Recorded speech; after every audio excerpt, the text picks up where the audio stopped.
사무엘상 22번째 시간입니다. 교회가 친구면 행복하다. 교회가 친구면 행복하다라는 제목으로 우리 하나님 말씀 함께 나누겠습니다. 사무엘상 18장부터 이제 다윗이 힘들어집니다. 지금까지는 좋았지요. 기름 부음 받고 또 골리앗을 이기고 참 인생 필 줄 알았는데 이제부터 고생 시작, 고난 시작이 됩니다. 다윗이 수도 없이 죽을 뻔할 위기에 처하게 됩니다. 배신도 참 많이 당하고 상처도 많이 받고 또 땅바닥으로 또 내팽개치는 그런 많은 어려움들이 있었습니다. 그런데 결국 다윗은 다 이겨내고 결국 이스라엘의 왕이 되지요. 근데 그 과정은 정말 힘들었습니다. 그럼 다윗이 어린 나이에 그 모든 순환과 고난을 어떻게 이겼는가? 첫 번째로 다윗은 믿음이 있었다라고 하는 것입니다. 기도했고 찬양했고 하나님만 바라봤다라고 하는 것입니다. 그것만 있었느냐? 우리가 쭉 살펴보면 힘들 때마다 어려울 때마다 그의 옆에 가장 인생의 벗이 있었습니다. 그게 사울의 아들 요나단이었습니다. 힘들고 지칠 때마다 다 내려놓고 싶을 때마다 그런데 항상 그 다윗의 옆에는 요나단이라고 하는 정말 하나님 주신 가장 큰 선물, 가장 좋은 친구가 옆에 있었다라고 하는 것입니다. 수많은 어려움 속에 다윗도 힘들지요. 다윗도 지치지요. 다윗도 그냥 다 무너지죠. 그럴 때마다 늘 그의 곁에는 요나단이 격려해주고 도와주고 위로해줬다라고 하는 것입니다. 실질적으로 다윗의 인생에 있어서 요나단이 없었다라고 하면 과연 버틸 수 있을까? 기도만 했다고 해서, 찬양만 했다고 해서, 하나님만 바라본다고 해서 실질적인 이 어려움과 고통을 이겨낼 수 있었을까? 정말 힘들었을 거예요. 실질적으로 또 믿음으로 이겨냈지만 그 믿음과 함께 평생의 친구 요나단이 있었기 때문에 다윗이 그 모진 세월을 다 견딜 수 있었다. 성경을 보면 그것들을 보게 됩니다. 저는 요나단을 보면서 저도 그렇고 우리 수영교회에서 신앙생활하는 여러분도 그렇고 이 땅을 살아가면서 내가 요나단과 같은 그런 존재로 살아가면 얼마나 좋을까. 누군가 내가 있어서 무너지지 않는 거예요. 내가 있어서 힘을 얻는 거예요. 내가 좋은 친구가 되어주셔서 그 평생 그 친구의 디딤이 될 수 있었다라고 하면 그 인생은 참 값어치 있는 인생이지 않을까.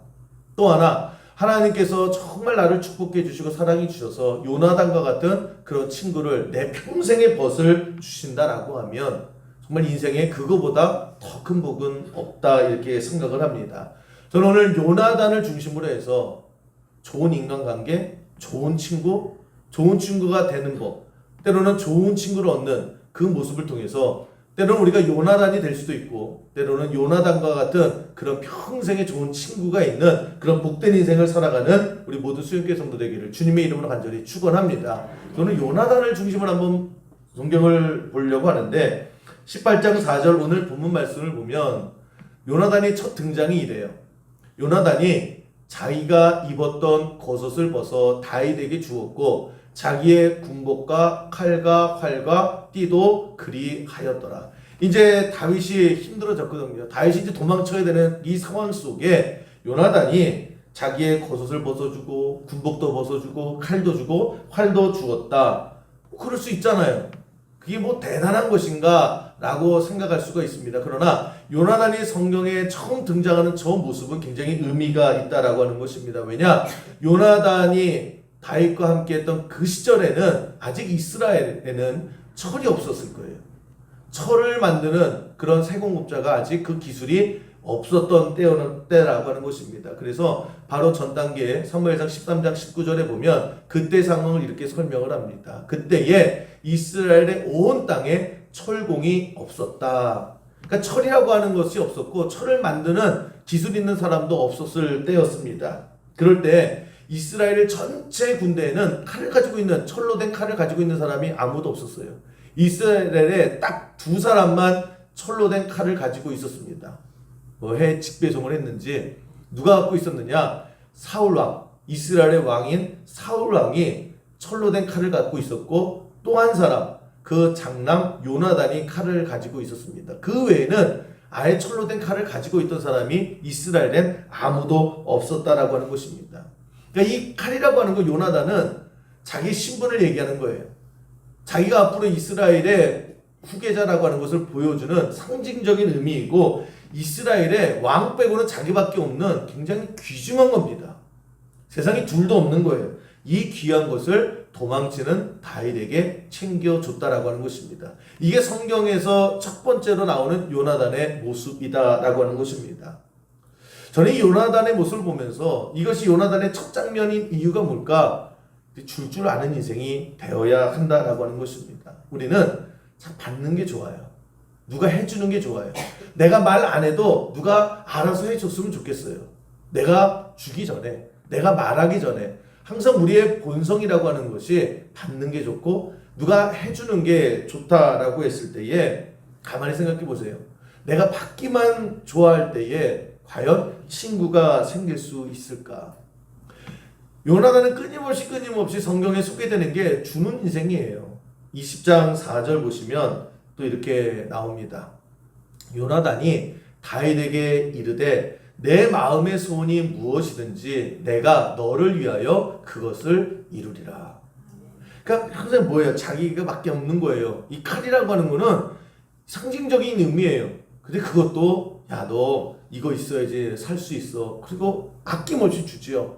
그리고 만날 때마다 야, 다윗 너 뭐든지 말만 해. 필요한 거 말만 해. 너 이런 거 저런 거 되게 힘들잖아. 네가 말하는 거 내가 왕자잖아. 내가 할 수 있는 한 최대한 힘을 써서 내가 필요한 거 다 해줄게. 항상 요나단은 이렇게 다윗에게 주고 싶은 마음, 줄 아는 마음이 있었다라고 하는 것입니다.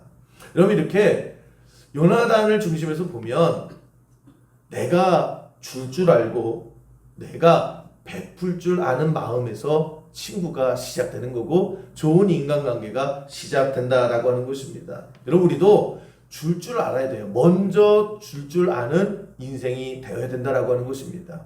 그래야 풀려요. 그래야 넓어져요.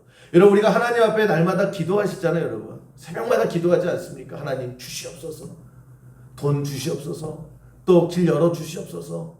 계속해서 여러분 필요한 많은 것들이 있을 때에 여러분 구하시는 거 있지요. 기왕이면 훨씬 더 많은 것을 구하세요. 100원이 필요하신 분들은 공짜 2개, 3개, 4개 붙여서 기도하세요. 하나님 기왕 주실 거 많이 주세요. 그냥 꽉꽉 차서 넘치도록 주세요. 넉넉하게 주세요. 아예 감당을 하지 못할 만큼 주세요. 그럼 하나님 물어보실 거예요. 너 그거 뭐하게? 쓰려고요. 베풀려고요. 내 주변에 필요한 사람들에게 다 주고 싶어요. 충분히 원 없이 베풀고 원 없이 주고 싶어요. 여러분 기왕 기도하시는 거 그렇게 기도하세요. 나 100원만 주세요. 하나님 100원만 있으면 목숨은 부지할 수 있어요. 기왕 기도하시는 거요. 기도를 좀 넓게 하세요. 크게 하세요. 하나님 왕창 주세요. 다 주세요. 다. 그냥 다 쓸어서 다 주세요. 그거 가지고요. 하나님 저 베풀고 싶어요. 나누고 싶어요. 하나님께서 더 우리에게 필요한 많은 것들 채워주시는 은혜가 반드시 임하게 될 줄로 믿습니다. 그 시작은 뭐예요? 받는 것보다 줄 알아야 돼요.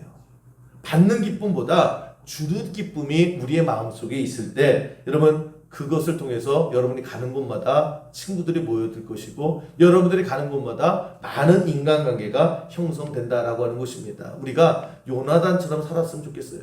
야, 내가 왕자니까 네가 먼저 겨들어와. 네가 먼저 인사해. 네가 먼저 나에게 잘 보여야지. 내가 왕자인데 그거 아니잖아요.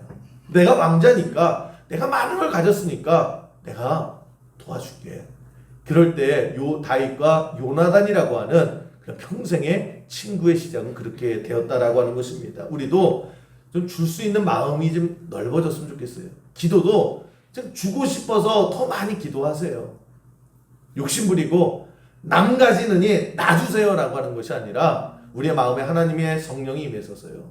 좀 주고 싶은 마음에 여러분의 기도의 폭이 훨씬 더 넓어지는 은혜가 있기를 주님의 이름으로 간절히 기도합니다. 두 번째 좋은 친구란 뭐냐? 좋게 얘기해 주세요. 그럴 때 친구가 생기는 거예요. 여러분, 사람이 좋은 면만 있는 사람이 어디 있어요? 멀리서 보면 다 좋지요. 제가 늘 말씀드리잖아요. 여러분, 멀리서 저를 보면 이 강대상 있는 제가 되게 괜찮죠? 네. 괜찮을 거예요. 이영신 사모에게 오늘 슬쩍 물어보세요. 같이 살아도 괜찮아요? 괜찮아요? 고개 막 흔들어요. 그 당연한 거 아닙니까? 그렇다고 저랑 다 살아보실래요? 그럴 수는 없잖아요. 근데 여러분, 모든 게 다 그래요. 여러분, 진짜 뭐 2년 같은 조각계 연예인들하고 한번 살아보세요. 아침에 그냥 떡지고 똑같아요. 가까이 있으면 되게 모든 환상이 깨지게 되어 있어요. 그래서 제가 웬만하면 그렇게 같이 식사를 많이 하는데 따로 잘 안 하려고 하는 이유는 뭐냐면 여러분들을 위해서예요. 둘이 한번 같이 밥 먹어보세요. 얼마나 제가 이상한 사람인지. 근데 상상은 하지 마세요. 근데 여러분, 모든 사람이 마찬가지예요. 멀리서 보면 다 괜찮지만 가까이서 보면 왜 흠이 없겠습니까? 왜 단점이 없겠어요? 왜 나랑 안 맞는 점이 없겠습니까? 훨씬 더 많아요. 가까이 가면 갈수록 더 잘 보일 거예요. 그래서 가까이 지내다가 틀어지는 경우가 되게 많잖아요. 그런데 여러분, 우리는 요나단이 그래요. 다윗의 단점을 몰랐겠습니까? 그런데 항상 친구를 위해서 좋은 얘기를 해줘요. 늘 모든 사람이 욕할 때 변호해줘요.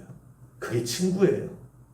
여러분, 오늘 그 사무엘상 19장 4절 보면 요나단의 또 한 모습이 나오는데, 요나단이 그의 아버지 사울에게 다윗을 칭찬하여 이르되 원하건대 왕은 신하 다윗에게 범죄하지 마옵소서. 그는 왕께 득죄하지 아니하였고 그가 왕께 행한 일은 심히 선하이니이다. 이 당시 상황이 어떠냐면 사울이 이제 다윗이 마음에 안 드는 거예요. 아, 저거 이제 가만두면 안 되겠다 라고 했을 때에 툭툭 던지는 거예요. 어떻게 해요? 신하들 다 모아놓고, 야, 다윗 그거 가만두면 안 되겠더라. 그거 좀 너무 기고만장하더라. 아, 이거 인간성이 별로 안 좋아? 툭 던지니까요. 신하들은 어떻게 해요? 그 다음부터 살을 보태기 시작을 하죠. 그래서 그때의 분위기가 누구냐? 사울 왕께 당신 말이 맞습니다. 다윗 죽여야 됩니다. 그렇게 죽일 놈이 없습니다. 라고 하는 분위기가 고조되는 상황이었습니다. 그리고 사울은 흐뭇하죠. 그래, 니네들이 알아서 죽여줘. 이런 분위기일 때에 요나단이 나서는 거예요. 요나단이 누구예요? 아들이잖아요. 아들이 아버지가 그렇게 하는 걸 모르겠습니까? 그럼에도 불구하고 아닌 건 아닌 거예요. 그러면서 요나단이 그의 아버지 사울에게 다윗을 칭찬하여 이르되, 다들 옆에 있는 신하들이며 사람들이 다 그 말에 동조해서, 그래, 이것도 이상하더라, 저것도 이상하더라, 다윗 죽여야 된다, 그건 살아있으면 안 된다, 세상에 천하에 그렇게 못된 놈이 다 있냐, 그 반역자다 라고 신랄하게 욕할 때에, 그때 요나단만은 아니, 진짜 아닌 거 아시잖아요. 다윗이 언제 그랬어요 라고 아버지께도 얼마나 충성 다했어요. 다윗이 얼마나 좋은 사람입니까? 라고 다윗을 변호해 주더라는 거예요. 이게 좋은 친구고요. 이런 모습이 있어야 된다라고 하는 것입니다. 제가 짧은 글을 읽었는데 굉장히 그렇구나 라고 하는 글이 있었어요. 그 작가가 7명이 모인 어느 모임에 갔었대요. 갔는데 이런저런 얘기를 이제 막 주고받지 않습니까? 이게 하다가 항상 그래요. 그 자리에 빠진 어떤 사람이 이제 타깃이 된 거예요. 야, 근데 걔 누구 왜 안 왔어? 그러다가 이제 그 사람을 뒷담하는 분위기가 자연스럽게 넘어갔더래요. 야, 걔 요즘 바쁜 척 하더라. 걔 좀 뭐 돈 좀 번대? 야, 벌긴 뭘 벌어? 이러면서 점점 이제 그 없는 그 사람 뒷담화를 하게 되는 분위기가 되더라는 거예요. 점점 수위가 높아지죠. 야, 걔 옛날에 그랬다며? 야, 걔 저렇게 됐대더라? 굉장히 익숙한 분위기 아닙니까? 우리도 그러잖아요. 그래서 제가 어디를 못 빠져요. 씹힐까봐. 그냥 모임이면 다 가려고 합니다. 근데 그냥 그렇게 흥보고 욕하는 분위기가 점점 그래서 야, 걔는 인간 말종이야 라고 하는 분위기가 되더라는 거예요. 우리도 그런 거 되게 많이 느끼고 경험하지 않습니까? 그런데 그 점점 거세지는 그 분위기에 브레이크를 거는 한 사람이 딱 있더라는 거예요. 야, 없는 사람 얘기 우리 여기서 그만하자. 딱 그 말 한마디 하는 거예요. 그 말을 하고 나니까 그냥 서로 욕하고 그냥 앞장서서 막 침을 튀기면서 욕하던 그런 사람 그 분위기가 딱 멈춰지더래요. 여러분도 그러지 않습니까? 막 하는데 야 우리 사람 없을 때 그만하자 라고 하면 더 이상 비난하는 분위기가 될 수 없습니다. 그렇게 그런 분위기를 끝내는 어떤 한 사람이 있더라고 하는 거예요. 그럼 7명이 있을 때 6명이 욕을 한다 할지라도요. 한 사람의 이 브레이크를 거는 사람이 있다라고 하면 더 이상 분위기가 계속 그쪽으로 가지 않고 딱 멈춰요.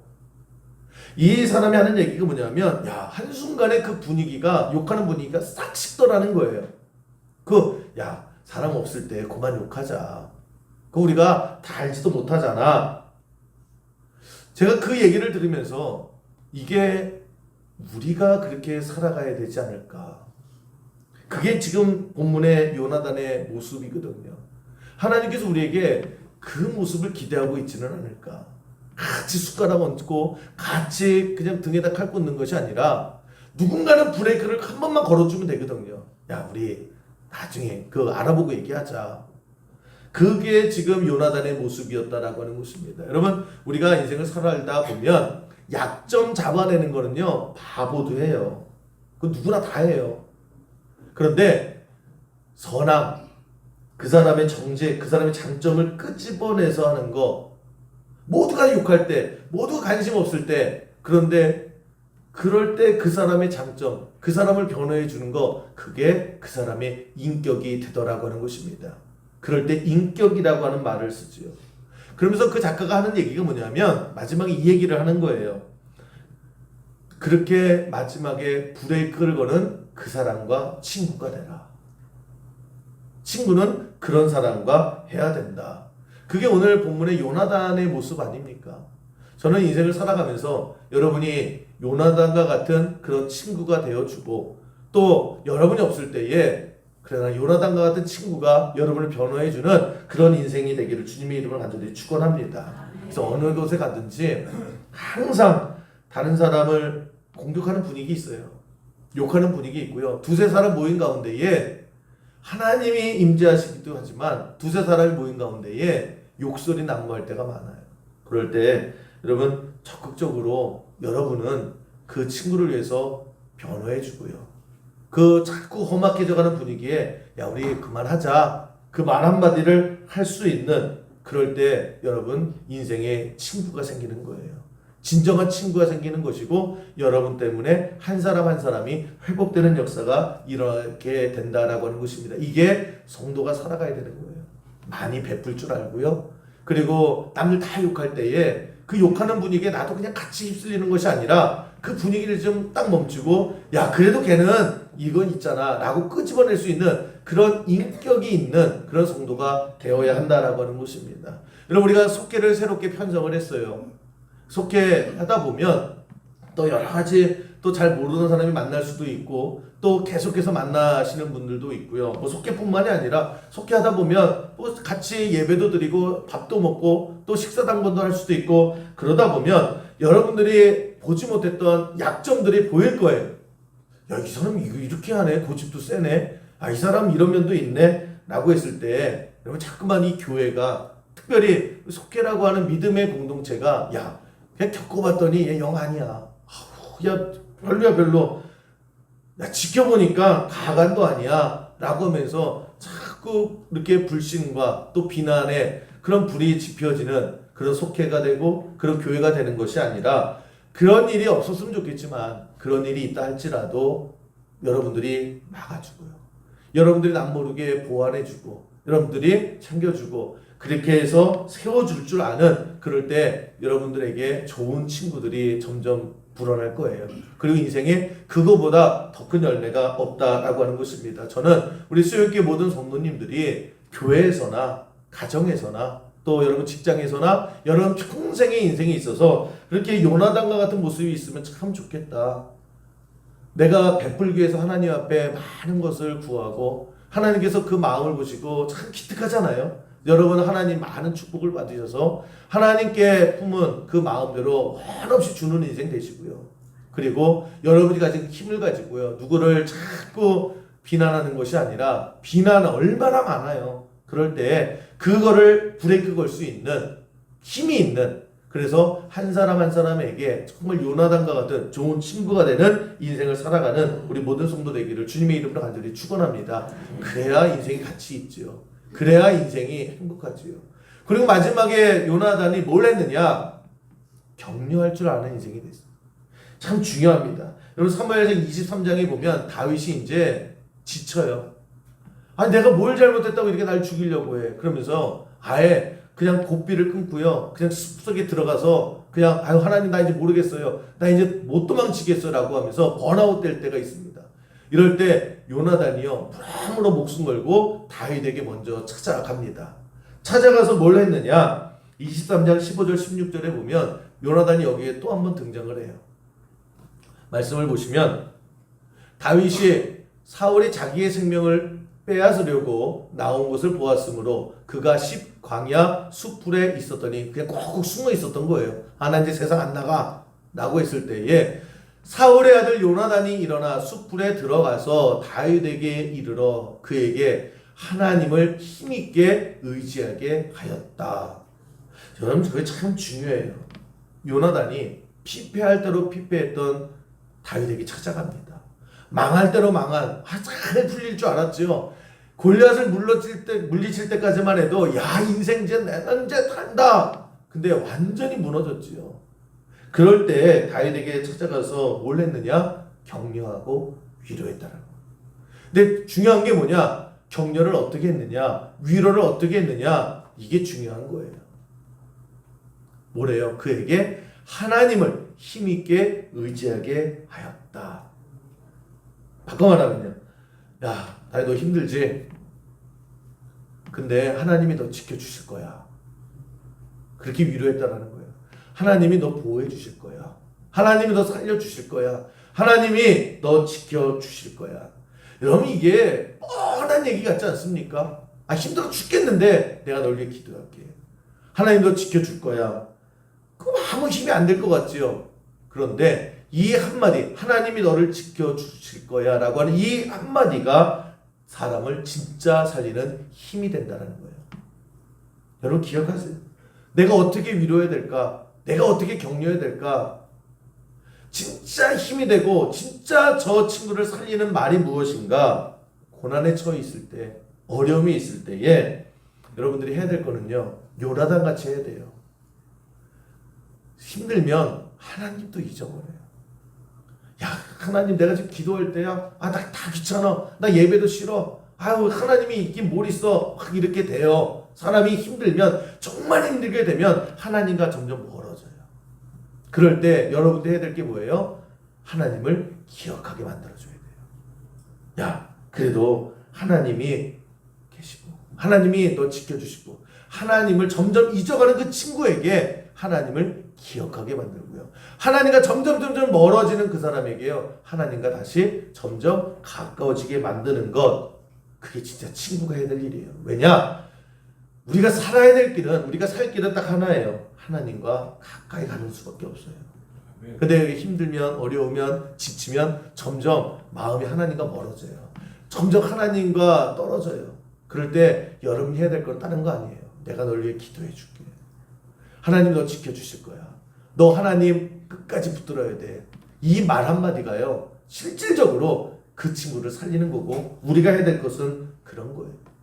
여러분 불행을 당했거나 어려움을 당했거나 실패를 당했거나 그럴 때 정말 하지 말아야 될 게 뭐냐면 책망하는 거예요.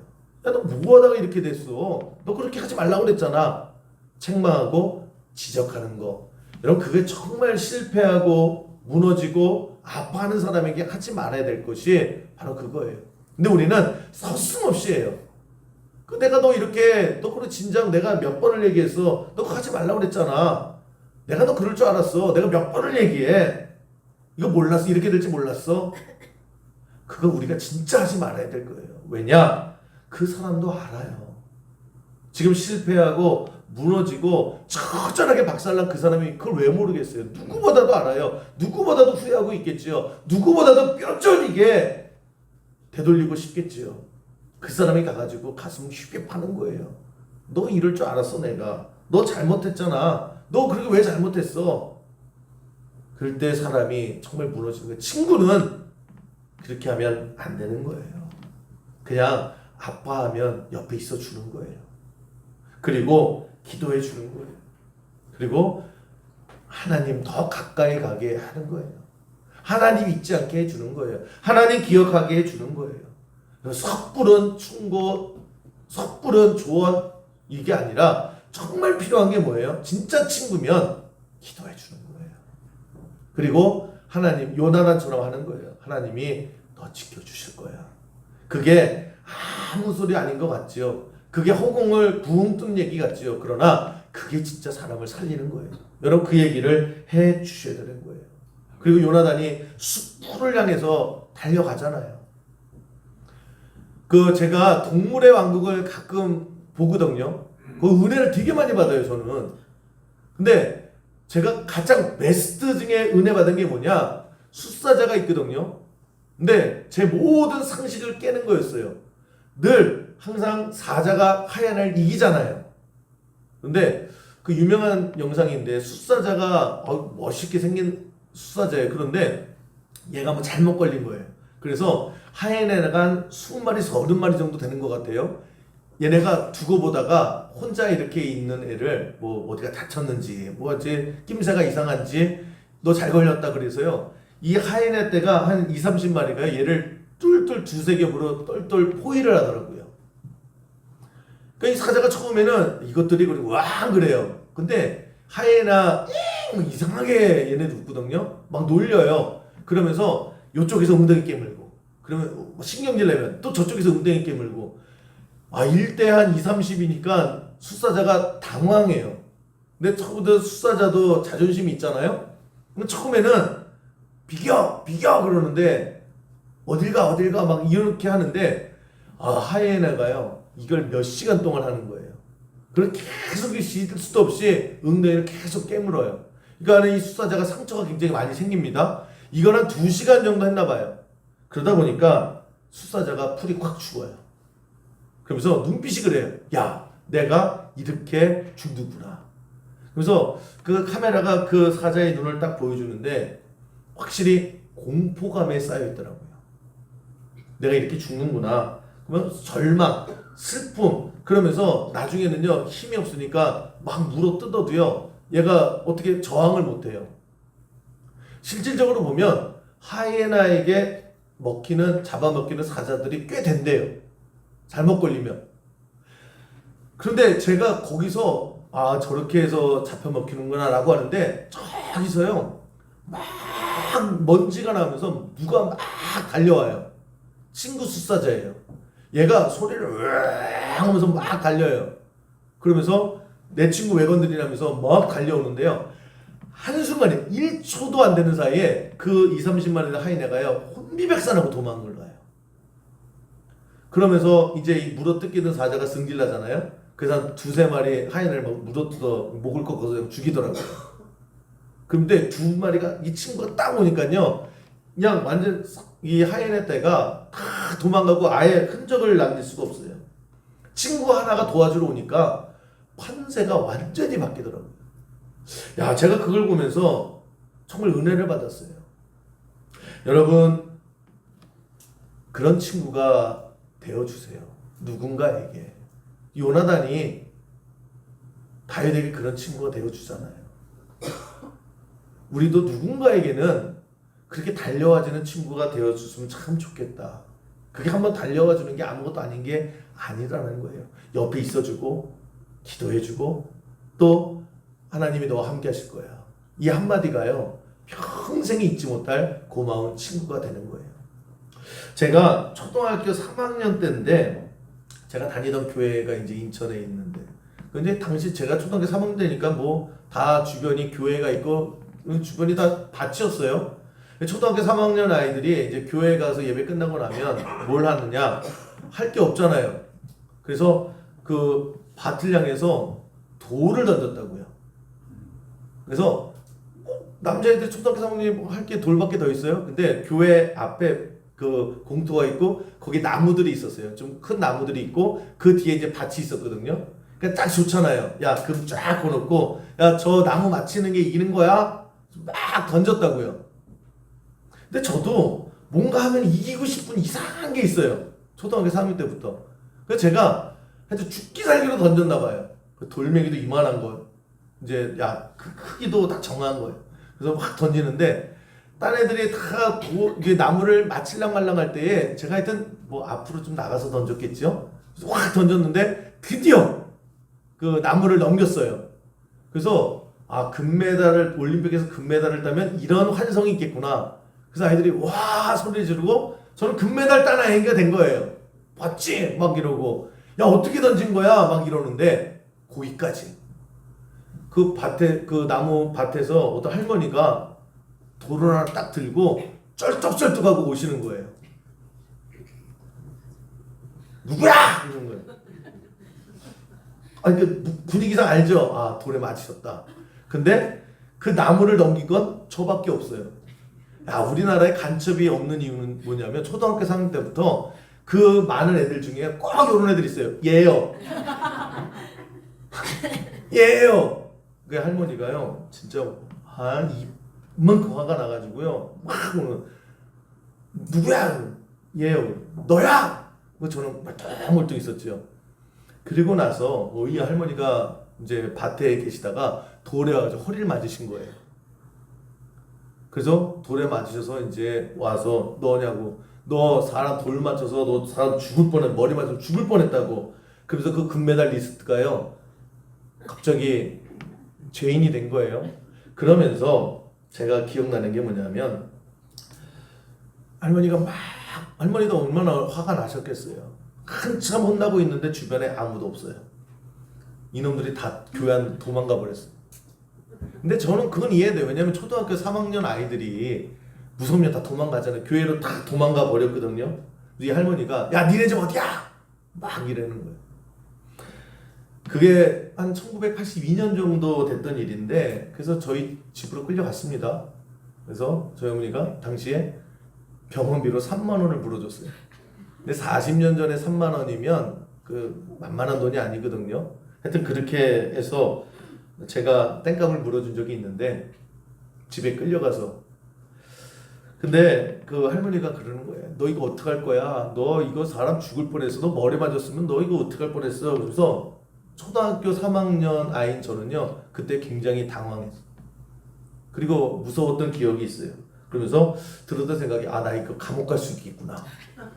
아 그럴 수 있잖아. 초등학교 3학년이 뭘 알아요. 그리고 막 집에 막 돌 그거 챙겨서 할머니 쩔쩔 떨면서 니네 집 어디 하면서 그냥 막 끌고 가는데 제가 그때 기억이 있는데 뭐 그럴 수 있잖아요. 그런데 제가 40년이 넘어서도 늘 기억하고 있는 게 뭐냐면 아이들은 그냥 또래 아이들은 무서워서 다 도망갈 수 있어요. 그런데 그 교회 앞에서 그랬거든요. 교회에서 아무도 제가 집에 끌려갈 때까지 나와주는 어른이 한 명도 없더라는 거예요. 제가 교회에서 창문으로 이렇게 할머니 얼마나 소리를 지르시는데요. 사람 죽이는 놈이라고 막. 그럴 때 그냥 야, 쟤 어떻게 해? 쟤 이거 누구 어느 집사 아들이야? 뭐 이렇게 막 하는 얘기 들었을 때 그러나 제 옆에 와주는 아무도 없더라고요. 제가 그게 계속 기억에 남는 거예요.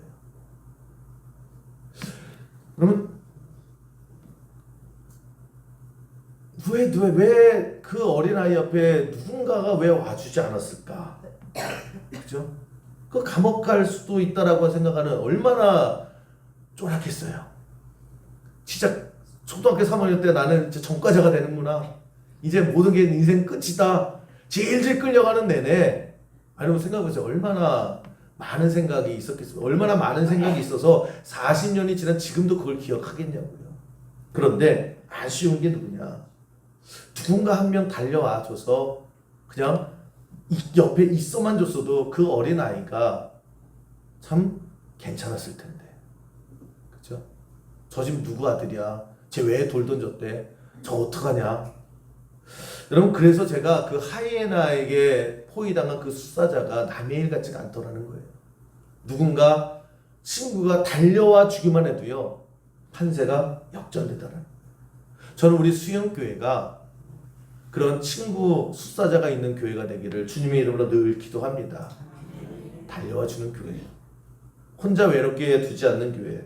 그래서 여러분이 수영교회에서 신앙생활하면서 그래도 수영교회는 외롭게 내버려 두지 않는구나, 끝까지 나와 같이 있구나, 진짜 좋은 친구가 내 인생에 있구나, 교회가 정말 나 항상 옆에 있구나. 여러분 신앙생활하면서 교회가 여러분들의 진짜 좋은 친구가 되기를 주님의 이름으로 간절히 기도합니다.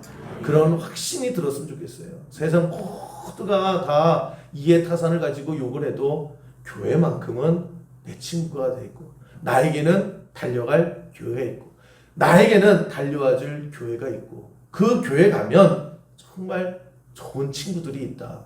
여러분, 이게 정말 제가 수영께서 목회를 하는 가장 날마다 그리는 교회예요. 한 사람 한 사람 보면 왜 이상한 점이 없겠어요? 왜 단점이 없겠습니까? 그런데 교회가 친구가 되면요, 이 수영교회가 정말 끝까지 내 옆에 있어줄 교회구나. 내가 어떠한 상황 속에 어떠한 실수를 했어도 교회는 먼저 나에게 달려와 주는구나. 그래서 여러분이 이 수영교회에서 하루하루를 보면 모르겠네, 그냥 지지고 볶고 중식하다가 싸울 수도 있어요.